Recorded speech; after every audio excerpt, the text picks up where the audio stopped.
we might read it all and then come back to the nutshell concept. And since this is a participation group, would anyone like to be Guildenstern? Man or woman can apply. I don't mind. Gordon's going to be Guildenstern, okay. He's marked as Gil in this.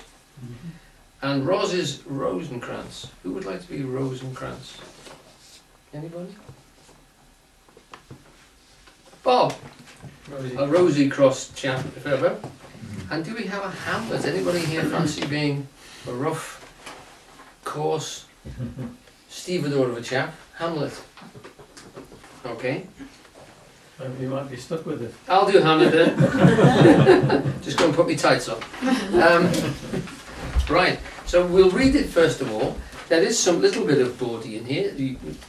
You chaps are too innocent. You will probably won't even notice it only as we slide past it. Probably won't understand it. Too gentle and delicate. Okay, so we're off. These people have just arrived, and FC's done it really well. If you want to, in your privacy of your own room, you might want to read through the whole of the scene, which is captured on the back here. If you have an enormous magnifying glass and an ear trumpet. But for our purposes, they've just arrived, and we're just going to slide down to that particular point that I mentioned before, the nutshell quotation. So, Guildenstern, would you like to lead us off, please? Right, are we starting on the top? Yep. Mine honoured lord. My most dear lord. My excellent good friends, how dost thou, Guildenstern? Ah, Rosencrantz, good lads. How do you both? As the indifferent children of the earth. Happy in that we are not over happy. On fortune's cap we are not the very bottom. Nor the soles of her shoe. Neither, my lord. Then you live about her waist in the middle of her favours? Faith, her privates, we? In the secret parts of fortune? Oh, most true, she's a strumpet. What news? None, my lord, but that the world's grown honest. Then is doomsday near. But your news is not true. Let me question more in particular. What have you, my good friends, deserved at the hands of fortune that she sends you to prison hither? Prison, my lord? Denmark's a prison. Then is the world one. A goodly one, in which there are many confines, wards and dungeons, Denmark being one of the worst. We think not so, my lord. Why then, 'tis not for you, for there is nothing neither either good or bad, but thinking makes it so. To me, it is a prison. Why, then your ambition makes it one. 'Tis too narrow for your mind. Oh God, I could be bounded within a nutshell, and count myself a king of infinite space, were it not that I have bad dreams. Which dreams? Indeed, our ambition, for the very substance of the ambitious, is merely a shadow of a dream. A dream itself is but a shadow. Truly, and I hold ambition of so airy and light a quality that it is but a shadow's shadow. Then our beggars' bodies, and our monarchs and outstretched heroes the beggars' shadows. Shall we to the court? For by my fay, I cannot reason. We'll wait upon you. Okay, that's enough. That's all we need on that particular process. Oh, let's finish it off. Okay. No such matter. I will not sort you with the rest of my servants. For to speak to you like an honest man, I am most dreadfully attended. But in the beaten way of friendship, what make you at Elsinore? To visit you, my lord. No other occasion. Beggar that I am, I am even poor in thanks. But I thank you, and sure, dear friends, my thanks are not too dear a halfpenny. Were you not sent for? Is it your own inclining? Is it free visitation? Come, deal justly with me. Come, nay, speak. Right, he's just trying to find out whether or not his uncle dragged them over.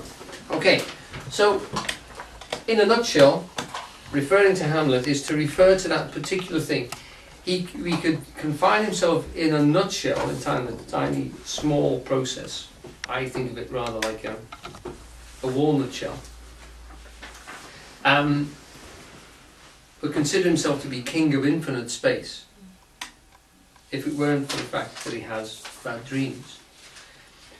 Now I take this as a reference to, a lovely and very apt reference to the fact that what we're trying to do really is to contain a chap whose theories and ideas and concepts stretch us to infinity.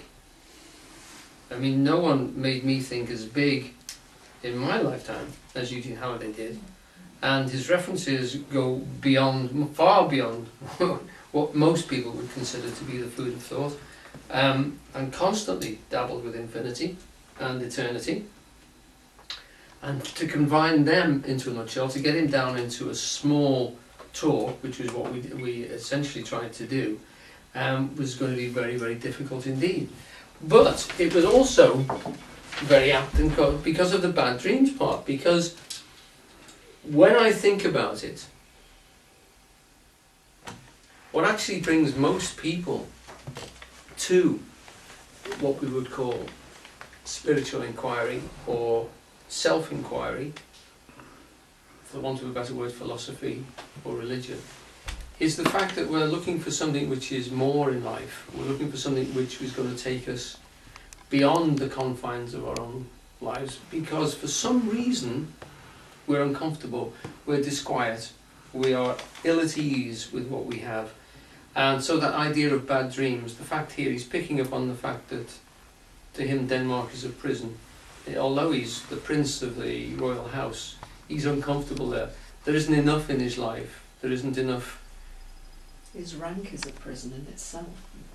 Well, in what way you mean? Well, you know, you're expected to have certain behavioural patterns when you have certain standards in society. Yeah. And in effect, we're all imprisoned in that way. Yeah. And he particularly imprisoned by the nature of the way Denmark has turned for him. Mm.